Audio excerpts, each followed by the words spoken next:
महाभारत एक रहस्य से भरा हुआ ग्रंथ है जिसमें कई प्रकार के रहस्य हैं। आज हम उन्हीं रहस्य में से एक के बारे में बात करेंगे कि आखिर पांडवों का जन्म कैसे हुआ। पिता पांडु के होने के बाद भी पांडवों का जन्म एक विचित्र तरीके से हुआ था। तो आपके अपने चैनल ज्ञानवेद रतन चैनल में आप लोगों का स्वागत है। वीडियो को अंत तक जरूर देखें। पुराणों के अनुसार एक समय की बात है जब राजा पांडु अपनी दोनों पत्नियां कुंती और माद्री के साथ शिकार के लिए जंगल में गए।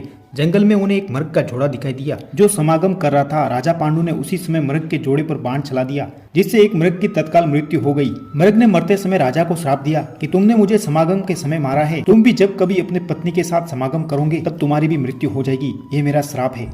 ये सब सुनकर राजा पांडु काफी चिंता पे पड़ गए, जिसके बाद अपनी दोनों पत्नियों से कहा कि मैं समस्त वासनाओं को त्याग कर वन में ही रहना चाहता हूँ, तुम दोनों हस्तिनापुर राज्य चली जाओ। दोनों पत्नियों ने राजा से कहा कि हम आपके बिना एक क्षण भी नहीं रह सकती और रानियां राजा पांडु के साथ वन में ही रहने लगी। थोड़े समय के बाद ऋषि मुनियों को ब्रह्म दर्शन करते जाते हुए देखा राजा पांडु ने, जिस पर राजा पांडु ने भी ऋषि मुनियों के साथ ब्रह्म दर्शन करने का आग्रह किया। लेकिन ऋषि मुनियों ने कहा कि हे राजन, निसंतान पुरुषों को ब्रह्मलोक में आने की आज्ञा नहीं है, इस कारण हम आपको साथ नहीं ले जा सकते। ऐसा ऋषियों के द्वारा कहने पर राजा पांडु ने कुंती से पुत्र प्रदान करने का आग्रह किया, जिस पर कुंती ने कहा मुझे ऋषि दुर्वासा ने वरदान दिया है कि मैं किसी भी देवता को स्मरण कर मन चाहे वरदान प्राप्त कर सकती हूँ।